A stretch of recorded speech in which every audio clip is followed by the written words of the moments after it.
যতক্ষণ পর্যন্ত ঘোষণা না আসবে, এমপি এর প্রজ্ঞাপন না আসবে, ততক্ষণ পর্যন্ত এই মাঠ ছেড়ে আমরা যাব না। প্রয়োজনে আমরা রাজপথেই সময় কাটাই দিব।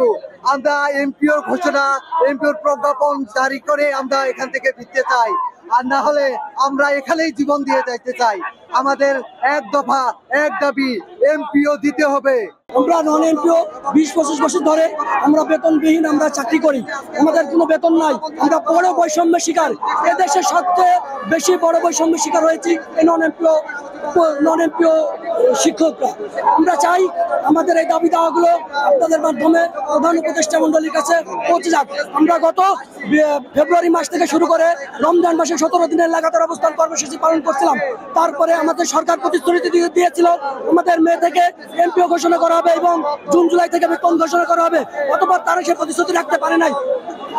ততবার আমরা আবার 3 দিনের লাগাতার অবস্থান কর্মসূচি ঘোষণা করি, তারপর আবার আমাদের প্রতিশ্রুতি দেয়, কিন্তু সে প্রতিশ্রুতি ভঙ্গ করেছে।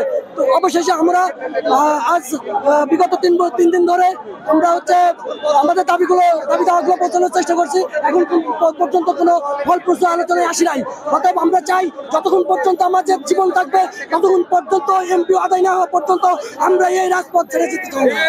কারণ আমরা চাই আমাদের ন্যায্য অধিকার। আমরা ভিক্ষে চাইতে আসি না। আমরা 20-25 বছর ধরে আমরা বেতনবিহীন চাকরি করি। এমন বাংলার এমন বিশ্বে কোনো নজির নাই যে পরিশ্রম করলে পারিশ্রমিক নাই।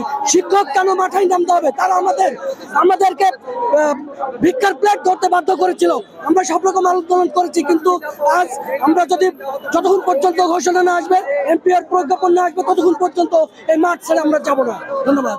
আমরা নন এমপিওভুক্ত শিক্ষক সবারই এক দাবি, আমাদের এক দফা এক দাবি, এমপিও দিতে হবে। কারণ আমরা দীর্ঘদিন যাবত কেউ 10 বছর, 12 বছর, 15 বছর এবং 20 বছর থেকে চাকরি করে আমরা অনেকে বেতন পাইতেছি না।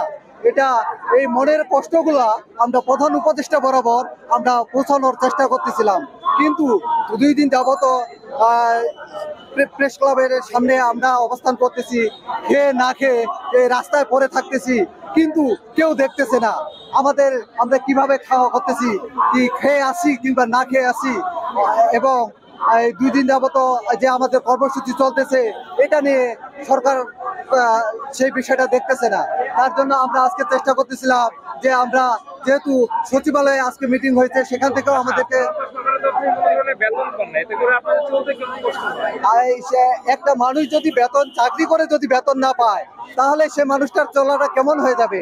আমরা এমন একটা পর্যায়ে এসে পড়েছি যে আমরা এইদিকে শিক্ষা প্রতিষ্ঠান প্লাস এখন অন্যদিকে তো তেমন কিছু করতে পারতেছি না। বাড়িতে টুকটাক কিছু খামার এবং অন্য বিকল্প কিছু করে আমরা কোনো মতে দিন কাটাচ্ছি আর কি। পরিবারে এখন এই যে আমার বিধবা মা, আমার মা আজকে পথে চেয়ে আছে। আমার ছেলে আজকে এমপিওর ঘোষণা নিয়ে আসবে যে আমার ছেলে কলেজে বেতন খুলবে। আমি পঞ্চগড় থেকে এসেছি, পঞ্চগড় সেই জগদল ডিগ্রি কলেজ থেকে। আমার মা আজকে টিভির দিকে তাকায় আছে, পদ্মার দিকে তাকায় আছে, আমার ছেলের এমপিও ঘোষণা কখন হবে। কিন্তু আমরা আজ পর্যন্ত সেই আমার মনে কথা আমরা প্রধান উপদেষ্টার কাছে পৌঁছাইতে পারতেছি না। অলরেডি পুলিশে ব্যারিকেড দিয়ে দিছে। আমরা চেষ্টা করতেছিলাম সেই ব্যারিকেড অতিক্রম করে যাওয়ার, কিন্তু কিছু শিক্ষক তিনারা আবার সেখানে বাধা দিয়েছেন এবং বলেছেন সময় নিয়েছেন। আমরা বহুত সময় দিয়েছি, আর সময় দিতে চাই না। প্রয়োজনে আমরা রাজপথেই সময় কাটাই দিব। আমরা এমপিওর ঘোষণা, এমপিওর প্রজ্ঞাপন জারি করে আমরা এখান থেকে ফিরতে চাই, আর না হলে আমরা এখানেই জীবন দিয়ে যাইতে চাই। আমাদের এক দফা এক দাবি, এমপিও দিতে হবে।